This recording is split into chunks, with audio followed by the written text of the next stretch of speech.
Hello? You're never to deal with the Japanese stranger.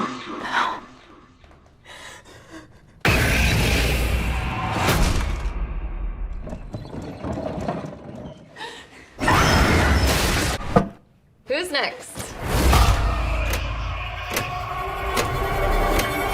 Tarot is the newest horror film to hit theaters, and it's directed by Spencer Cohen and Anna Hallberg. Yes, two directors gave us this film. And the movie is about a group of young adults who are renting an Airbnb mansion. That's a real thing in this movie. They're renting an Airbnb mansion when they run out of alcohol, and they're like, you know what, let's check the rest of the house for beer or liquor, whatever we can find, because it's got to be locked up somewhere. So they start going through all of the rooms until they get to a door that says private, keep out. And of course, well, they're young adults and they don't care, so they break through the door, they go downstairs into this basement full of artifacts where they find a deck of tarot cards. And of course, one of the characters from the group is a fortune-telling genius. She knows how to tell fortunes, even though she's the same age as them. And at one point, they're like, hey, how do you know how to do all this? And she's like, I kind of just taught myself. And that's how the movie explains that away. But they gather around and they all have their fortunes told from these tarot cards. But as it turns out, these tarot cards are cursed, and whatever entity card that you end up getting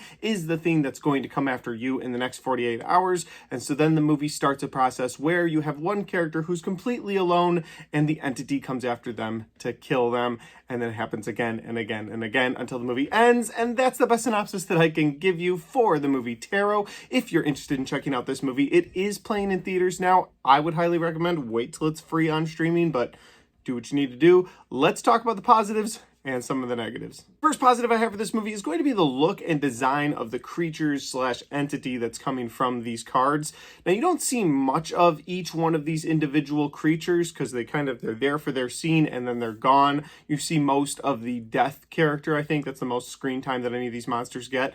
But when you do see them, for the quick glimpses that you get, they are effective, they do work, and they are pretty creepy. Now, you do get to see them in full on their cards, so they're not really any surprises from any of these, but I enjoyed it. I thought that the creature design for these worked for me. And usually this is where I say, well, if the creatures are revealed, they're no longer scary, but somehow they were still creepy. So that was effective and it worked for me. The other positive I have for this movie is the backstory for the tarot cards themselves. Now, while the story for this movie, the general storyline for this movie is pretty wash, rinse, repeat, and we're going to get to that in a minute in my negatives, but the backstory for the cards actually was really well done, and I think should have been the focus of this movie, because you have this woman hundreds of years ago who's working as a fortune teller for a very rich man, and she tells him the fortune of his pregnant wife, and it turns out that his pregnant wife is not going to make it, and neither is the baby. And so he makes her retell the fortune,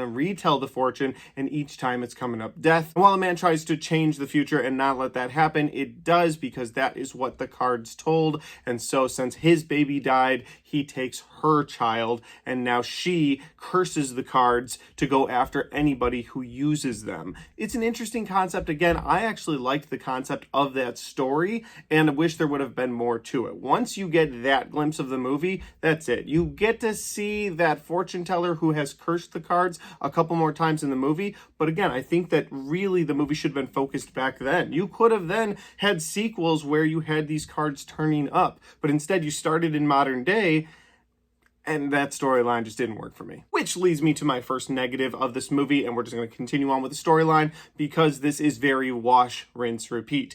After that initial scene where the characters have their tarot cards read, it is seriously scene after scene of the same situation. One of the people who had their fortunes told is alone by themselves. Something creepy starts happening. They go to investigate it. This entity starts showing up in the background. Then it gets closer and closer. Then they see it. Then they run from it. Then it gets them. And then you see a quick glimpse of the creature's face. And then it cuts out and you move to the next person. And it does this over and over and over. And yes, they do pepper in that tarot card backstory at one point in this movie, and that gives you a little break from that wash, rinse, repeat. But after that, they go right back to it. They're like, oh, now we're going to go back to what we were doing. It was working for us, but it wasn't. And again, because it's just constantly the exact same thing, it gets so repetitive.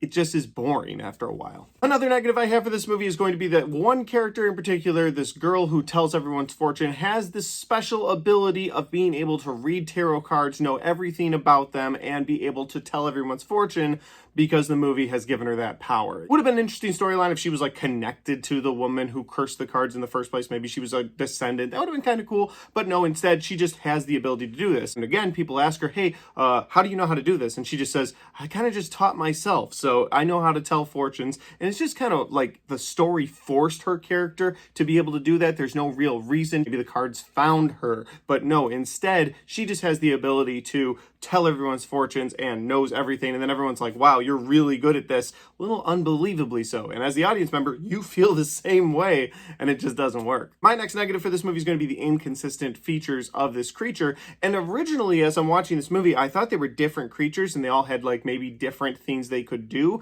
And so I didn't have a problem with this. But towards the end, as the entity is chasing one of them and somebody else comes in the scene, it shapeshifts into their card and it goes after them. So it's clearly just the same monster, but it's inconsistent in that when it needs to be an unstoppable force, there's nothing these characters can do to stop it. You can run away from it, you can get so far ahead of it, and then boom, it's right in front of you. It can shapeshift, it can essentially appear where it needs to appear. But then when the story calls for it not being able to do those things, this entity can get stopped by blocking a door with a dresser or hiding in a closet. Like, you can hide from it now. This thing has supernatural powers, and then all of a sudden is just a Scooby-Doo character running through rooms, not sure where to look for you. And that inconsistency is so difficult to deal with when you're dealing with this unstoppable force. Oh, the story needs us to not be an unstoppable force. It's annoying, and I didn't like it. My final negative for this movie is the PG-13 rating. I get that they rated this PG-13 to try and get more crowds in. Hey, you can drop your teenagers at the theater. They don't need to be with an adult because it's PG-13. But that's the only reason this thing is PG-13, because the rest of the qualities of this movie should be R. You've got people dying gruesome deaths, and every time a death is about to happen, it cuts away or it splatters blood on the screen like that's supposed to appease me when I'm watching it for these characters to get killed by this entity. There's even one girl who's inside of a magician's box and she's being sawed in half, and as the saw is just about to touch her and you're like, oh, this is gonna be good, it cuts away and then the box splits open. You don't even see any of the guts or anything, you just hear blood as it's pouring out of the box. You don't even see the blood in that scene. And that PG-13 rating holds back on this movie so badly just because they wanted to make a few extra dollars at the movies. And honestly, this movie isn't doing well in the box office anyway, and I get that that could change over time, but I don't think it will. So you went for this PG-13 rating, you held back on the R rating that horror fans would have at least walked away from and going, well, maybe not a great story, but man, those kills were gnarly. But ultimately, you don't get anything appealing for a horror movie. You just get a PG-13, watered down, wash, rinse, repeat, inconsistent monster that leaves you saying, why was this movie made in the first place? Like, who was this made for? The last thing I have to say before getting to my overall thoughts of this movie is sort of negative adjacent. I didn't really know where to throw it in, so I'm just gonna throw it in right here. But there's a scene in this movie where they decide they're gonna go figure out where the tarot cards came from. They find out there's this old woman who lives secluded in the woods,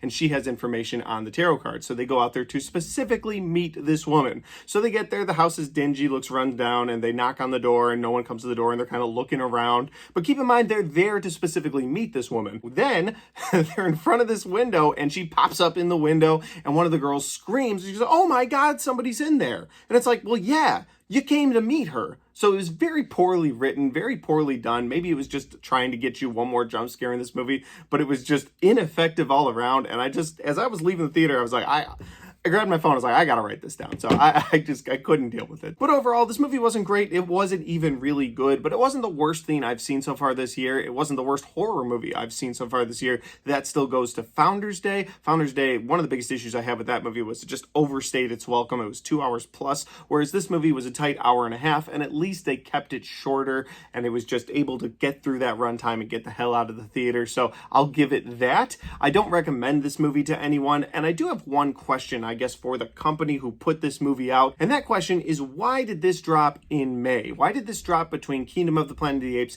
and Fall Guy? It makes no sense whatsoever. If you're targeting a younger audience, why wouldn't you wait till the summertime when they're actually out of school? Or if it's a horror movie that's kind of dumbed down and you're just hoping to get people that are psyched to go see a horror movie, why wouldn't you drop this in September or October? But dropping this in May at the start of summer blockbuster season between two gigantic blockbusters, it makes no sense whatsoever. I don't understand why they did that. I think this movie could have played a little better around the spooky season just because everybody's in the spooky mood. Not everybody's like me where I'm always down for a horror movie. So I don't know.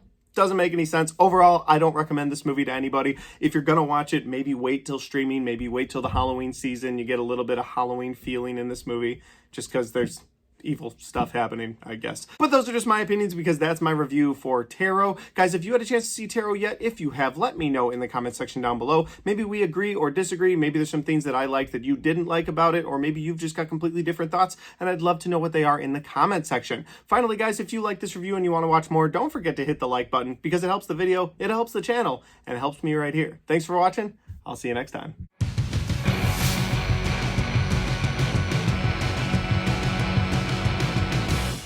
All right, guys, we got to the end of my Tarot review, and this wasn't a very good movie. I don't know, something about it, though, like I would possibly watch it again in the future. I don't know. If it was free somewhere, I don't think I'd pick it up and put it on my shelves back there, but if it was a free on streaming movie, maybe I'd show my wife and be like, hey, you got to see the creature designs. But yeah, not one I could really recommend to people. Like, you got to check out this horror movie. I felt like it was trying to be too Talk to Me. The movie from last year that was actually really good about a bunch of teenagers playing with a demonic hand and then evil stuff happened. Like that was the movie it was trying to be, maybe. I don't know. But with that said though, guys, if you like this video and you want to watch more of the content on my channel, well, I've got all of my horror movie reviews right there, and I've got all of my 2024 movie reviews right there.